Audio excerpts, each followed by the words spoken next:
नमस्कार नमस्कार मंडळी, कार्यक्रमात आपणा सर्वांचं मनपूर्वक स्वागत. आज आहे शनिवार, भारतीय सौर दिनांक 26 वैशाख शके 1948 अर्थात 16 मे 2026.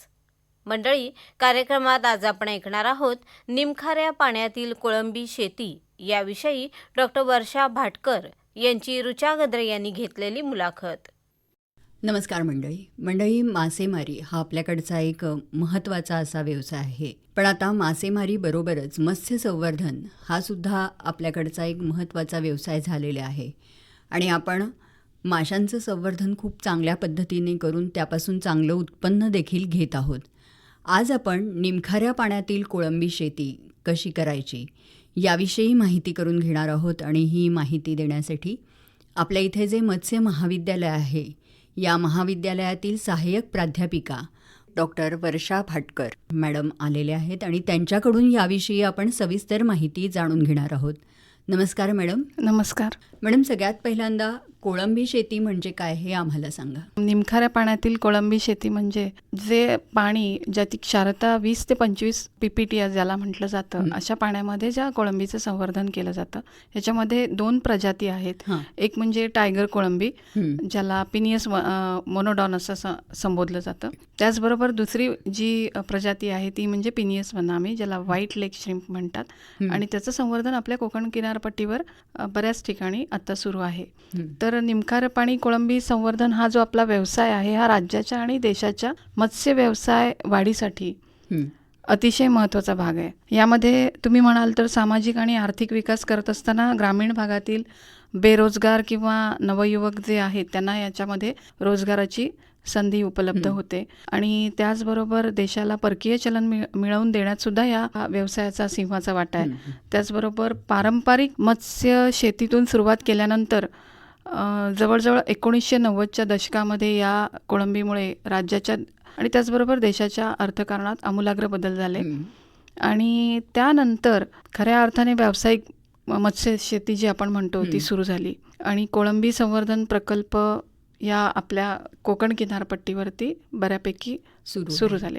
परंतु त्यासाठी जे लागणारे कोळंबी खाद्य, त्याचबरोबर काही इतर त्यांची ज्या प्रकारची खतं लागतात त्याचे जे कारखाने किंवा त्याच्या ज्या फॅक्टरीज होत्या त्या व्यावसायिक मत्स्यशेतीच्या सुरुवातीनंतर जेव्हा कोळंबी खाद्य कारखाने किंवा कोळंबी संवर्धन प्रकल्प आणि त्यासाठी त्याचबरोबर त्याला संलग्न व्यवसायसुद्धा देशाच्या पूर्व किनारपट्टीवर म्हणजे आपण 1990-94च्या दरम्यानची गोष्ट करतोय. तर पूर्व किनारपट्टीवर याचा मोठ्या प्रमाणावरती हा व्यवसाय सुरू झाला. आणि त्यानंतर पश्चिम किनारपट्टीवर सुद्धा कोळंबी प्रकल्प झपाट्याने वाढीस लागले. आणि सुमारे 3 लाखांपेक्षा जास्त जे आपले बेरोजगार युवक होते त्यांना यामधून रोजगाराची संधी उपलब्ध झाली. एक आर्थिकदृष्ट्या चांगला व्यवसाय, अतिशय चांगला व्यवसाय आहे. आणि 3 ते 3.5 महिन्यांमध्ये आपण हे पीक घेऊ शकतो. आणि जवळजवळ 50 ते 60% या कोळंबीचं उत्पादनाचं जे मात्रा म्हणजे प्रमाण आहे ते एक्सपोर्ट होतं. त्यामुळे आपल्या देशाला परकीय चलन मिळतं. आणि जर बघितलं आपण तर 1994-95 मध्ये या कोळंबीवरती एक विषाणूजन्य रोग ज्याला WSSV म्हणतात, व्हाईट स्पॉट सिंड्रोम व्हायरस आहे, त्याचा एक प्रादुर्भाव झाला. आणि तो झपाट्याने पूर्ण आशिया खंडामध्ये त्याचा प्रादुर्भाव झाला. फक्त भारतामध्येच याचा आपल्याला एक या व्यवसायाला फटका बसला असं नाही, तर संपूर्ण एशियामध्ये टायगर कोळंबीचे जे उत्पादन सुरू होतं तो व्यवसाय ह्यांनी या रोगामुळे जवळजवळ संपूर्णपणे संपुष्टात आला. आणि त्यानंतर या दोन्ही किनारपट्टीवर अतिशय मोठ्या प्रमाणावर मत्स्य शेतकऱ्यांचं नुकसान झालं. आणि रोग नियंत्रणासाठी याच्या येणारा खर्च सुद्धा प्रचंड प्रमाणामध्ये होता. आणि हा खर्च भरमसाठ वाढीस लागल्यामुळे शेतकऱ्यांनी दुसऱ्या जातीची जी कोळंबी आहे जी आपण इम्पोर्ट केलेली होती त्यावेळी, ती म्हणजे पिनियस वनामी, ज्याला आपण वनामी श्रिम्प म्हणतो, त्या कोळंबीचा आपण इथे बीज साठा करायला लागलो किंवा बीजाचं साठवणूक करायला लागलो. टायगर कोळंबी त्या दरम्यान पाठी राहिली. आणि वनामी कोळंबीच्या शेतीला भारतामध्ये अधिकृत मान्यता 2009-10 या साली मिळाली, अधिकृत मान्यता. कारण ही पॅसिफिकमधून इम्पोर्ट केलेली कोळंबी होती. आणि त्यानंतर वन्नामी शेती पुढील 7-8 वर्षामध्ये म्हणजे 17-18पर्यंत बहरतच गेली आणि त्याचा मोठ्या प्रमाणावरती पूर्व किनारपट्टीवर आणि आता जवळजवळ कोरोनाच्या आधीपासून 18-19 पासून आपल्याकडे सुद्धा कोकण किनारपट्टीवर मोठ्या प्रमाणावरती असे म्हणजे ब्रॅकिश वॉटर श्रीम फार्म्स आहेत, ते सुद्धा वाढीस लागलेले आहेत. आणि महाराष्ट्रामध्ये म्हणाल तर भारताच्या पश्चिम किनारपट्टीला बसलेलं आपलं राज्य 887 किलोमीटर त्याची सागरी किनारपट्टी आहे आणि महाराष्ट्र राज्याला 8,000 हेक्टरचं खाजणाची जमीन आहे ती उपलब्ध आहे. त्यातली जवळजवळ 14,500 हेक्टर एवढी खाजण जमीन सध्या कोळंबी संवर्धन प्रकल्पाकरता सुयोग्य आहे आणि एकूण उपयुक्त जमिनीपैकी आपण फक्त 1200 ते 1500 हेक्टर जमीनच वापरतोय सध्याच्या काळामध्ये. म्हणजे उरलेली जमीन आपल्याला अजूनही वापरता येण्यासारखी आहे. या प्रकारचे कोळंबी प्रकल्प अजूनही मोठ्या प्रमाणावरती आपण स्थापन करू शकतो. म्हणजे एकूणच बघितलं तर हा अतिशय फायदेशीर असा व्यवसाय आहे आणि तो जास्तीत जास्त वाढू शकतो. हो, आता सध्या आपण पाहतोच आहोत की सागरी जे मत्स्य साठे आहेत ते दिवसेंदिवस कमी होत चाललेले आहेत आणि त्यामुळे समुद्रातली मासेमारी आहे त्याच्यावरती प्रचंड प्रेशर आहे. अशा वेळेला जेव्हा तुम्ही संवर्धनातून हा एक खूप प्रोटीन्स देणारा कोळंबी, हा त्याचबरोबर एक डेलिकसी आहे त्याला, असा हा व्यवसाय आहे कोळंबी शेती, तो आपण मोठ्या प्रमाणावर आपल्या राज्यामध्ये करू शकतो. बरोबर आहे. आता ही कोळंबी शेती करताना जी जागेची निवड आहे ती कशी केली पाहिजे? साधारणपणे आपण पाहतोय की प्रकल्पासाठी खाजण जमीन वापरली जाते, पण त्याचबरोबर त्या तुमच्या प्रोजेक्टमधून तुम्हाला जर चांगल्या प्रकारे फायदा मिळवायचा असेल तर तुम्ही साईट सिलेक्शन, तुमचं जे जागा आहे त्याची निवड अतिशय सुयोग्य पद्धतीने करणं गरजेचं आहे. आणि जागा निवडताना त्या शेतीचं म्हणजे त्या कोळंबी शेतीची जे स्थळ आहे, स्थान आहे, त्याचा सामाजिक परिणाम तसंच पर्यावरणावरही काही परिणाम होणार नाहीत याची जबाबदारी घेऊन आपण कोळंबी शेतीसाठी जागा निवडली पाहिजे. तसं पहिल्यांदा आपण बघू की सामाजिक किंवा पर्यावरणाचं भान ठेवून कशा प्रकारे जागा निवड करायची. याच्यामध्ये मँग्रोव्ह क्षेत्र जे आहे, ज्याला आपण खारफुटीची झाडं म्हणतो किंवा चिप्पी म्हणतात त्याला लोकल लँग्वेजमध्ये, तर कोळंबी तलावाच्या निवडीसाठी ह्या जागा संपूर्णपणे टाळायच्या आहेत. ते प्रोटेक्टेड हे फॉरेस्ट आहेत. आणि या किंवा सागरी उद्यान, सागरी अभयारण्य या सुद्धा जमिनी आपण टाळायच्या आहेत. तिथे तुम्ही आपण कोळंबी शेती शक्यतो नाही तर तिथे करायचीच नाहीये. आणि मँग्रोव्ह क्षेत्रामुळे अनेक प्रकारचे हे मँग्रोव्ह जे आहेत त्याच्यामध्ये अनेक प्रकारची मासे असतात किंवा इतर जातीची जी कोळंबी असते त्याची ती नर्सरी ग्राउंड्स आहेत. म्हणजे त्याच्यामध्ये त्या कोळंबीची पिल्लं किंवा माशांची पिल्लं येऊन त्यांची पिल्लांची वाढ तिथे होत असते, म्हणून त्यांना नर्सरी ग्राउंड्स म्हणतात. आणि आपण पाहिलंय की सुनामीज किंवा इतर काही जे सागरी धूप होते ते किनारपट्टीच्या संरक्षणासाठी अतिशय महत्त्वाची खारफुटीची झाडं किंवा मँग्रोव्ज असणं आवश्यक आहे. त्यामुळे मँग्रोव्हचं झाड कापणे हे आज खूप मोठा गुन्हा आहे आणि हे क्षेत्र आम्लधर्मीय असल्यामुळे जमीन व्यवस्थापनासाठी जास्त खर्च येतो. पाहिल्यास तर आपल्याकडे हे जे काही खाजण क्षेत्र आहे त्याच्यामध्ये ॲसिड सल्फेट सॉईल आहे, त्या अनुषंगाने आपल्याला तिथे वापरायची चुन्याची मात्रा वगैरे जास्त लागते आणि म्हणून खर्च वाढतो आपल्या प्रकल्पाचा. म्हणून शक्यतो अशा जमिनी आपण टाळायच्या. त्याचबरोबर कोळंबी प्रकल्पासाठी कुठल्याही उत्पादनक्षम म्हणजे जसं आपण भात शेतीची जागा आहे किंवा मिठागरज जी असतात, मीठ उत्पादन करण्याची जी जागा आहे ती सुद्धा आपण या प्रकल्पासाठी वापरायची नाहीये. आणि कोळंबी प्रकल्पासाठी पडीक जमिनीचा शक्यतो वापर करावा.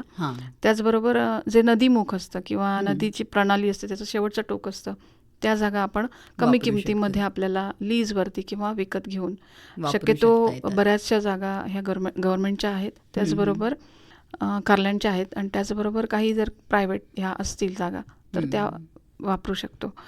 आणि जर पर्यावरणाबरोबर जर का आपण त्या जागेची निवड करताना तिथल्या क्षारता म्हणजे जे सॅलिनिटी आहे त्याचा म्हणजे अभ्यास करणं फार गरजेचं आहे. आणि कोळंबी प्रकल्पाचा तिथल्या मानवी जीवनावर काय परिणाम होऊ नये. कधी कधी तिथल्या विहिरींमध्ये पाणी खारं होतं, अशा वेळेला ही दक्षता घेणं गरजेचं आहे. त्याचबरोबर शेती आणि फलोत्पादन, हॉर्टिकल्चर कुठे नियरबाय असेल तर त्याच्यावरही दुष्परिणाम होणार नाही याची काळजी घेणं आवश्यक आहे. आणि शेती किंवा फलोत्पादन क्षेत्रापासून 50 ते 100 मीटर दूर हां. आणि म्हणजे जवळ असे सुद्धा प्रकार जागा निवडायची असू नये नाहीये. असू नये आणि मानवी वस्तीपासून 100 ते 300 मीटर दूर असा अशी जागा प्रकल्पासाठी आपण जागा निवडायच्या आहेत, बरोबर. जेणेकरून कोळंबी तलावामुळे त्या तलावातील जे क्षारयुक्त पाणी, खारं पाणी असतं, त्यामुळे आपल्या मानवी जीवनावर, पिण्याच्या पाण्यावरती त्याचा काही फरक पडू शकतो, तो टाळावा. बरं. हे जागा निवडताना ही काळजी घेणं खूप गरजेचं आहे. गरजेचं आहे. आणि जेव्हा आपण जागा निवडतो तर लहान म्हणजे साधारणपणे 2 ते 5 हेक्टर असेल जमीन, तर ती तुम्ही मोठ्या प्रमाणावर तिथे तुमचं कोळंबीचे तलाव करू शकता. हां. आणि ते या तलावांपासून कमीत कमी 50 मीटर, तसंच मोठ्या शेताचं क्षेत्र 200 मीटर दूर असायला हवं. आता जागा कशी निवडायची याविषयी आपण माहिती घेतली, पण कोळंबी शेती करताना पाणी हा सुद्धा तितकाच महत्त्वाचा मुद्दा आहे. तर या पाण्याचं व्यवस्थापन कशा पद्धतीने केलं पाहिजे? पाण्याचं व्यवस्थापन हा सगळ्यात महत्त्वाचा मुद्दा आहे. हां. जसं आपण जमीन बघितलं की ज्या जमिनीमध्ये जे आम्लधर्मीय किंवा ॲसिडिक ज्याला म्हणतो अल्कधर्मीय, तर तशा जागा आपण टाळाव्यात. तिथे बरोबर. प्रकल्पाला जे आपल्याला खतं द्यावी लागतात किंवा जो चुना वापरला जातो, लाईम, तो जास्त प्रमाणावर लागतो आणि खर्च खूप होतो. त्याचबरोबर जेव्हा त्या कोळंबी प्रकल्पामध्ये 2 प्रकार येतात. एक क्षेत्रामध्ये म्हणजे कोळंबी शेतीचा जो प्रकल्प आहे त्याच्यामध्ये 2 प्रकार असतात. एक म्हणजे आम्ही त्याला टाईड फेड म्हणतो. टाईड फेड म्हणजे जसं भरतीचं पाणी खाडीतून येतं त्याचा तुम्ही वापर तुमचा म्हणजे तलावामध्ये, पॉन्ड्समध्ये तुम्ही तुमचं पाणी घेऊ शकता. दुसरा आहे हा पंप फेड आहे. म्हणजे तुम्ही जर तसं पाणी तुमच्या खाडी क्षेत्र तुमच्या तलावांपासून दूर असेल तर तुम्ही पंपाने पाणी घेऊ शकतो, पंपाने पाणी घेऊ शकतो. आणि एकच खाडी जर असेल तर त्याच्यावरती बरेच कोळंबी प्रकल्प शक्यतो असू नयेत. एखाद्या ठिकाणी जर कुठल्याही प्रकारचा रोगाचा जर प्रादुर्भाव झाला आणि त्यांनी जर का ते पाणी पुन्हा खाडीमध्ये सोडलं तर त्यामुळे इतर तलावांमध्ये सुद्धा त्याची, फार्म्समध्ये त्याची लागण होऊ शकते. बरोबर.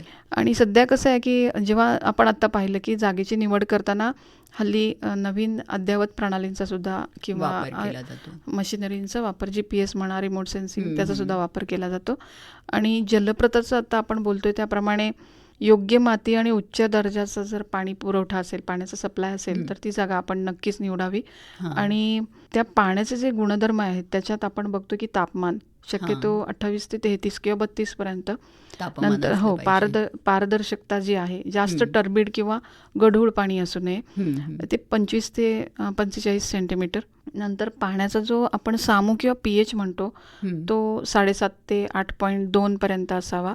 नंतर त्याबरोबर आपण विद्राव्य प्राणवायू, ज्याला आपण डिझॉल्व्ड ऑक्सिजन म्हणतो, पाण्यामध्ये जो विरघळलेला ऑक्सिजन असतो, त्याचं प्रमाण सुद्धा एक 5 ते 7 किंवा त्याही वरती चालू शकतं. असावंच, 5च्या खाली नसावं शक्यतो.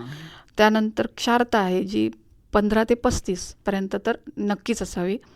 आणि एकूण जर आपण बघितलं तर नायट्रोजन, नायट्रेट याचं प्रमाण त्याचे 0.01 वगैरे PPM मध्ये, तर त्या दरम्यान असावं. अमोनिया, नायट्रेट याचा मात्र प्रादुर्भाव मोठ्या प्रमाणावर याचा प्रादुर्भाव होऊन म्हणजे आरोग्याच्या काही समस्या उद्भवू शकतात कोळंबीसाठी. म्हणून त्याची माती आणि पाणी हे दोन्ही गोष्टी अतिशय योग्य प्रकारे त्याची गुणवत्ता राखणं आवश्यक आहे. बरोबर. मॅडम, आता कोळंबी संवर्धनात BMP हे कोणकोणते आहेत आणि त्याचा अवलंब कसा केला जातो?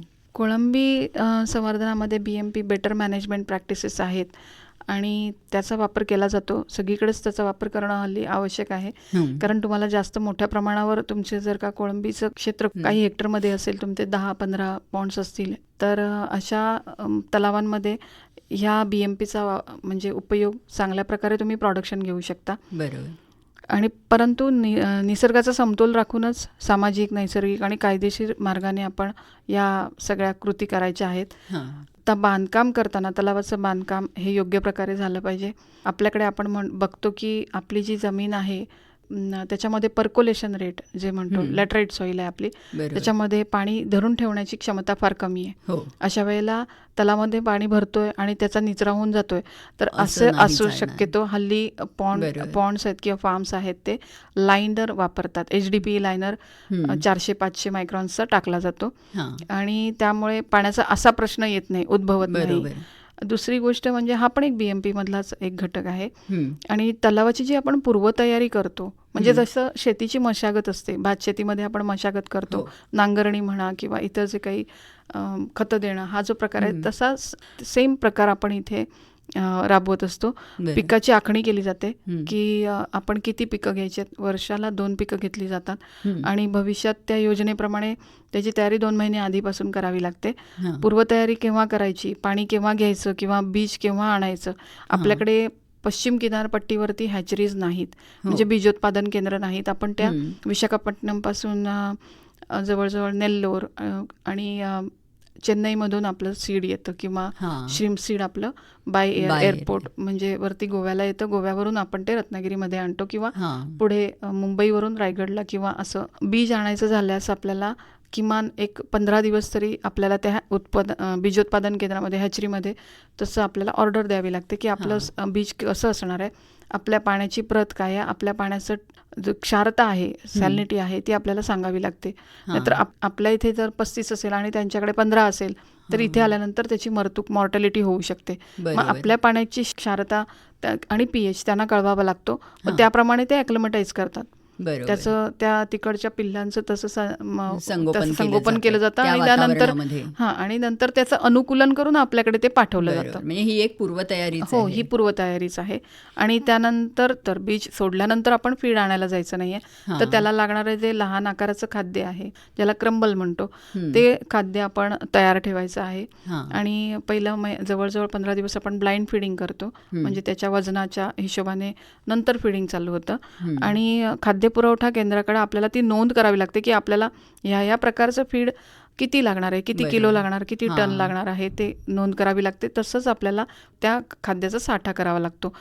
जास्त प्रमाणामध्ये किंवा जास्त दिवस खाद्याचा साठा करून चालत नाही, ते फीड खराब होतं, त्याची प्रत खराब होते. बरोबर. म्हणून कोळंबी खाद्य जे आहे, जेवढं आपल्याला लागणार आहे तेवढंच आपण साठा करायचा आहे. कोळंबीची आकारमान वाढल्यानंतर, त्याचं वजन वाढल्यानंतर खाद्याचा प्रकार बदलतो. 4 ते 5 सुरुवातीला स्टार्टर असतं, नंतर ग्रोअर आहे, नंतर फिनिशर आहे. हे 3 प्रकार आहेत.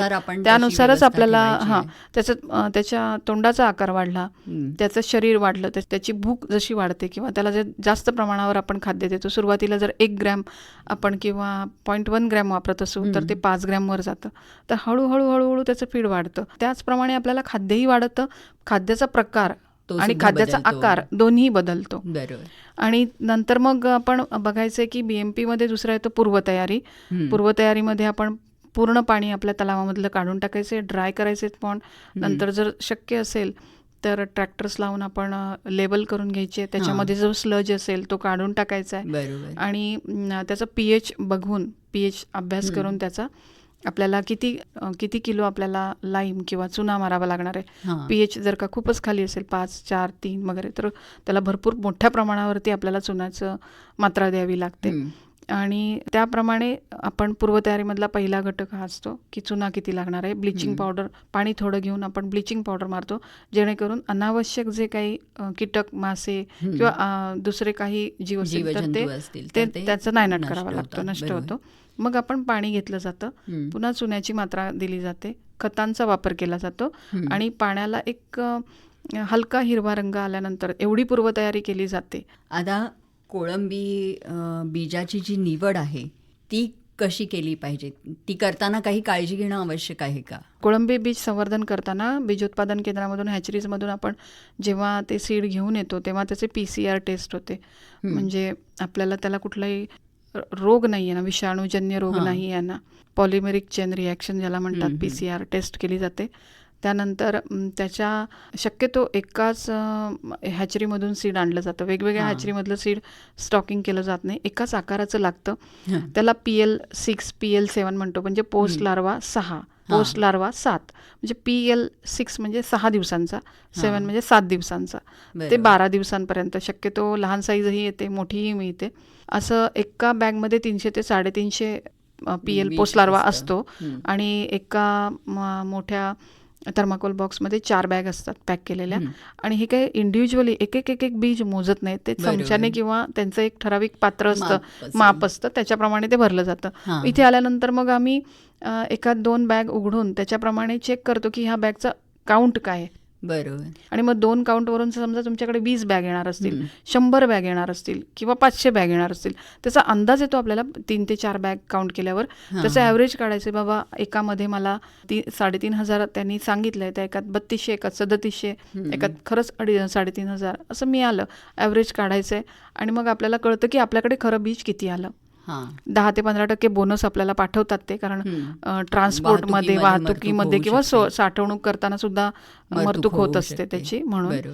आणि अशा प्रकारे बीज आल्यानंतर ह्या बीजाचं आपण बघतो की बॅगमध्ये सुद्धा पाहिलं जातं की तळाला बसलं नाहीये ना, ते नीट पोहतंय ना.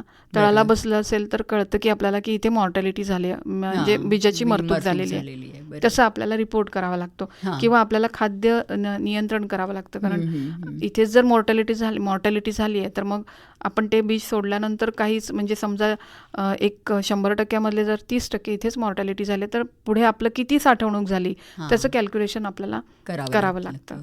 बरं. ही सगळी काळजी बीज हो. आणि आम्ही हापा लावतो. हापा हे म्हणजे एक चौकोन असतात कापडी, ते पाण्याच्या तलावामध्ये 2 लावले जातात. 100 बीज त्याच्यामध्ये ठेवलं जातं, त्याला खाद्य दिलं जात नाही. आणि 8 दिवसानंतर एकतर आपण काढून ते नग मोजायचे, मोजून 100 टाकायचे, मोजून घ्यायचे. मग त्यावरून आपल्याला अंदाज येतो की 99% जगले, 100% जगले की 30% जगले किंवा 40% जगले. त्याच्यावरून मग आपण आपल्या तलावामध्ये किती बीज असेल आणि त्याला किती खाद्य द्यायचे, कोणत्या प्रमाणामध्ये द्यायचं, केली जाते. बरोबर. मॅडम, बीजाची जी साठवणूक आहे ती कशा पद्धतीने केली जाते? बीज साठवणूक करताना आपण निरोगी सुदृढ बीज घेऊन येतो आणि शासन मान्यता आहे आपल्याकडे की 60 नग पर मीटर स्क्वेअर प्रमाणे आपण सोडतो. आणि कोळंबी बीजाचं पूर्ण अनुकूलन, म्हणजे जे कंडिशनिंग आहे ते केल्यानंतरच, म्हणजे त्याचं पाण्याचं तापमान, त्याचा pH ह्याच्याशी त्याला ॲक्लिमटाईज केल्यानंतरच आपण ते बीज सायफन पाईपद्वारे आपल्या तलावामध्ये सोडतो. सुरुवातीला आपण 1 टन किंवा 2 टन FRP टाकीमध्ये, टँकमध्ये ते साठवतो. आपल्या तलावाच्या पाण्यामध्ये त्या बॅग सोडल्या जातात. 15-20 मिनिटं किंवा अर्धा तास त्याचं अनुकूलन केलं जातं, कंडिशनिंग, की ते आपल्या तलावातल्या पाण्याच्या वातावरणाशी मॅच होतंय, अनुकूलन झालंय. आणि मग आपण सायफन पाईपने त्याला आपल्या तलावामध्ये सोडू शकतो. आता मगाशी आपण खाद्याविषयी बोललो, पण हे जे खाद्य आहे त्याचं व्यवस्थापन नेमकं कशा पद्धतीने करायचं आहे? कोळंबी संवर्धन व्यवसाय याच्यात सगळ्यात जास्त खर्च, जवळजवळ 60 ते 70% खर्च हा खाद्यावरती होतो. आणि खाद्य निवड करताना खाद्याचा आकार, त्याची गुणवत्ता, म्हणजे त्याचं प्रोटीन कंटेंट काय आहे किंवा इतर कोणत्या जे काही प्रॉक्सिमेट कॉम्पोजिशन आम्ही म्हणतो की त्याच्यामध्ये फॅट किती आहे, प्रोटीन किती आहे, ॲश किती आहे, फायबर किती आहे, कोणते रॉ मटेरियल वापरलं गेलं आहे, ह्याचा अभ्यास करूनच आपण त्याचा ब्रँड कुठल्या ब्रँडचा आहे त्याप्रमाणे आपण आपल्याला ज्या प्रकारचं खाद्य द्यायचं आहे ते कुठल्या कंपनीचं द्यायचं आहे, तुम्हाला कुठला अनुभव असेल त्याप्रमाणे, किंवा तुमचे कोणी कन्सल्टंट असतील, कोणी तुमचे मार्गदर्शक असतील त्यांनी, किंवा दुसरे कोणी व्यावसायिक असतील, समव्यावसायिक, त्यांच्याबरोबर आपण ठरवून ते करू शकतो. त्याची गुणवत्ता फार महत्त्वाची असते. खाद्य तयार केल्यापासून कोणत्याही परिस्थितीत 90 दिवसाच्या आत ते कोळंबीला देऊन संपवणं गरजेचं आहे. 3 महिन्याचं त्याचा शेल्फ लाईफ आहे. हो. आणि दिलेलं खाद्य योग्य प्रमाणात दिलं जाणं आवश्यक आहे. जास्त किंवा कमी प्रमाणात देणं दोन्ही दृष्ट्या घातक आहे. जास्त दिलं गेलं तर पाण्याची गुणवत्ता खराब होते. तुमच्या पॉन्डच्या बॉटमला तुमची ती सॉईल आहे, म्हणजे तुमची माती आहे, तळ आहे, जमीन म्हणजे पॉन्डचा, तुमच्या तलावाचा, तो पूर्ण खराब होतो. ते खाद्य खाल्लं जात नाही. आणि कमी प्रमाणात दिलं तर कोळंबी उपाशी राहते आणि त्याची मरतूक होते. जास्त प्रमाणात दिलं तरी तळ खराब होणार आहे आणि त्याला बॅक्टेरियल किंवा दुसरं कुठलंही व्हायरल इन्फेक्शन होणार. योग्य प्रमाणात देणं ही खूप गरजेची गोष्ट आहे. आरोग्याच्या दृष्टीने जर बघायचं झालं तर अनेक रोग असे असतात की जे आपल्या आर्थिक नुकसान करतात. हो, बऱ्याच मोठ्या प्रमाणावर नुकसान मत्स्य शेतकरी झेलत असतात. आणि आरोग्य व्यवस्थापनासाठी आपण चेकट्रे लावतो. चेकट्रेमध्ये फीड दिलं जातं. साधारणपणे 1% फीड त्याच्यामध्ये टाकलं जातं. ते खाल्लं जातं की नाही पाहिलं जातं. जर 100% ते खाल्लं जात असेल तर असं समजलं जातं की 10% पुढच्या फिडिंगच्या वेळेला आपण वाढवू शकतो. त्याचबरोबर जर का ते 60% त्याचं कन्झम्पशन झालं तर तेवढंच ठेवा. 40% पेक्षा कमी झालं तर पुढच्या फिडिंगला ते कमी करा. म्हणजे तुम्ही खाद्याचा जो खाद्यावर होणारा खर्च आहे तो तुम्ही नियंत्रित करू शकता. हां. दुसरं, चेकट्रेवरती कोळंबी खाद्य खाण्यासाठी येते तेव्हा तुम्ही त्याची गटलाईन बघू शकता, त्याचं शरीर बघू शकता, त्याला कुठे इन्फेक्शन नाही आहे ना. हा कवचधारी प्राणी आहे, बरोबर. त्यामुळे त्यामुळे तो मोल्टिंग होतं त्याचं. हां, हां. एक कवच जाऊन दुसरं कवच येतं. हं. तर ते मोल्टिंग होत असताना सुद्धा मोल्टिंग नीट झालंय ना, अर्ध नाही ना, अर्ध कवच राहिलंय जुनं आणि अर्धाच मोल्ड झालाय, किंवा तो खूपच नरम आहे, किंवा हां. त्याच्या डोक्याकडचं त्याच्या जे गिल्स आहेत किंवा त्याची कल्ले आहेत त्याचा कलर सुद्धा, त्याचा रंग सुद्धा आपल्याला दाखवून देतो की ह्याला कुठलं बॅक्टेरियल किंवा व्हायरल इन्फेक्शन नाही आहे ना. बरोबर. या सगळ्या गोष्टींचा आपण अभ्यास करून म्हणूनच चेक ट्रे ठेवला जातो हां. की आरोग्य त्याचं नीट आहे ना हे तपासलं जातं. बरोबर. सगळ्यात महत्त्वाचं, आपल्यालाही माणसांना पण माहिती की आपण आजारी असलो की कमी खातो, त्याचप्रमाणे कोळंबी सुद्धा आजारी असेल किंवा ती मोल्टिंग झालं तर खाद्य स्किप करते. अशा वेळेला खाद्य कमी करायचं. हां. आणि दुसरी गोष्ट अशी आहे, तुम्ही सॅम्पलिंग आपण करत असतो. सॅम्पलिंग करून आपण पाहू शकतो त्याचं वजन किती वाढलंय आणि त्याचबरोबर त्याला कुठला त्याचा आजार नाही आहे ना किंवा कुठला रोग नाही आहे ना. आता या कोळंबीची जी काढणी आहे ती कशी केली पाहिजे? कोळंबीची काढणी आहे ती साधारणपणे 90 ते 120 दिवस हा त्याचा कालावधी आहे. म्हणजे शेती आपण म्हणतो त्याप्रमाणे कालावधीमध्ये आपण कोळंबी शेतकऱ्यांचा सगळ्यात पहिला मापदंड असतो काउंट काय आहे. काउंट म्हणजे 1 किलोमध्ये किती नग बसतात. बरोबर. तर जर का कुणाला पार्शल हार्वेस्टिंग हा जो प्रकार आहे, म्हणजे थोडं थोडं पीक कमी करणं, म्हणजे थोडं काढणं, आणि समजा एक 5 टन माल असेल तुमचा, कोळंबी असेल, तर त्यातलं तुम्ही एक 300 किलो आठवड्याला किंवा 200 किलो आठवड्याला तुम्ही काढून ती विक्रीसाठी देऊ शकता. आता ते असं पार्शल हार्वेस्ट करत असाल तुम्ही तर त्याचं जे काउंट आहे तो तुम्ही 100 ते 60 मध्ये सुद्धा काढू शकता. म्हणजे लहान आकाराची 10-15 ग्रॅमची कोळंबी तुम्ही विकू शकता. त्याच्या रेटवरती, त्याच्या किंमत काय आहे बाजारामध्ये त्याच्यावरती ते अवलंबून आहे. बऱ्याच मोठ्या प्रमाणावर जर का इतर कुठून कोळंबीचा माल अवेलेबल असेल तर मग त्यावेळेला दर तुमचा तेवढा मिळत नाही जेवढा तुम्हाला म्हणजे तुमची अपेक्षा असते. अशा वेळेला मग तुम्ही होल्ड करू शकता, नंतरही काढू शकता जेव्हा बाजारामध्ये त्याचा सप्लाय कमी असेल. आणि नंतर 50 काउंट आहे, 40 काउंट आहे, 30 काउंट आहे. 30 म्हणजे 1 किलोमध्ये 30, तो 28-30 काउंटला जवळजवळ 120-125 दिवसपर्यंत काही शेतकरी त्यांची कोळंबी ठेवतात आणि नंतर काढतात. जास्त दर मिळण्याचे ते एक बाजाराची माहिती घेऊन त्याची काढणी केली पाहिजे. म्हणजे ते खूप महत्त्वाचं, फार महत्त्वाचं आहे. पण असं आहे की तो पूर्णपणे आंबा किंवा दुधासारखा नाशिवंत नाहीये. तुम्ही त्याला ठेवू शकता, त्याला ठेवू शकता, साठवणूक तुम्ही हे करू शकता. परंतु पुढच्या पिकाचा अंदाज घेऊन एका वर्षामध्ये 2 पिकं घेणार असाल, जितकं जास्त दिवस ठेवाल तेवढा तुमचा खाद्यावरचा खर्च वाढतो. बरोबर. आणि मग ते तुम्हाला प्रॉफिटेबल होत नाही. खाद्याचा खर्च वाढतो, त्याचबरोबर पाणी, लेबर, हे इलेक्ट्रिसिटी सगळा खर्च वाढतो.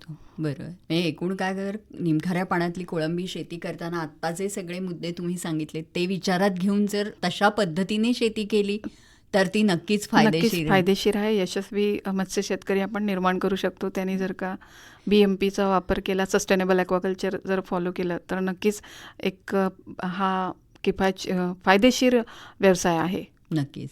तर मंडळी, तुमच्या लक्षात आलं असेल की ही मत्स्य शेती करताना काय काय गोष्टी विचारात घेतल्या पाहिजेत आणि त्या काटेकोरपणे अंमलात आणल्या पाहिजेत. मॅडम, आत्ता तुम्ही ही जी माहिती दिली ती खरोखरच आमच्या मत्स्य व्यावसायिकांसाठी आणि भविष्याचा विचार करता अशा व्यवसायांची गरज देखील आहे. रोजगाराची संधी उपलब्ध होते. बरोबर आहे. तोही एक महत्त्वाचा मुद्दा आहे. आणि दुसरं म्हणजे आपल्या समुद्रातला मत्स्यसाठा आता संपत आलेला आहे, दिवसेंदिवस कमी होतोय. जर आपल्याला मत्स्य उत्पादन हवं असेल तर यासारख्या व्यवसायांकडे वळण्याशिवाय पर्याय नाही. नक्कीच. मॅडम, तुम्ही इथे आलात आणि निमखाऱ्या पाण्यातील कोळंबी शेतीविषयी खरोखरच खूप उपयुक्त अशी माहिती आमच्या मत्स्य व्यावसायिकांना दिलीत. त्याबद्दल आकाशवाणीतर्फे आणि आमच्या श्रोत्यांतर्फे मी आपले आभार मानते. नमस्कार. नमस्कार. आत्ताच आपण निमखाऱ्या पाण्यातील कोळंबी शेती याविषयी डॉक्टर वर्षा भाटकर यांच्याशी ऋचा गद्रे यांनी केलेली बातचीत ऐकलीत. बरं तर मंडळी, आता आपला कार्यक्रम संपतोय. पुन्हा भेटूया पुढल्या कार्यक्रमात. नमस्कार.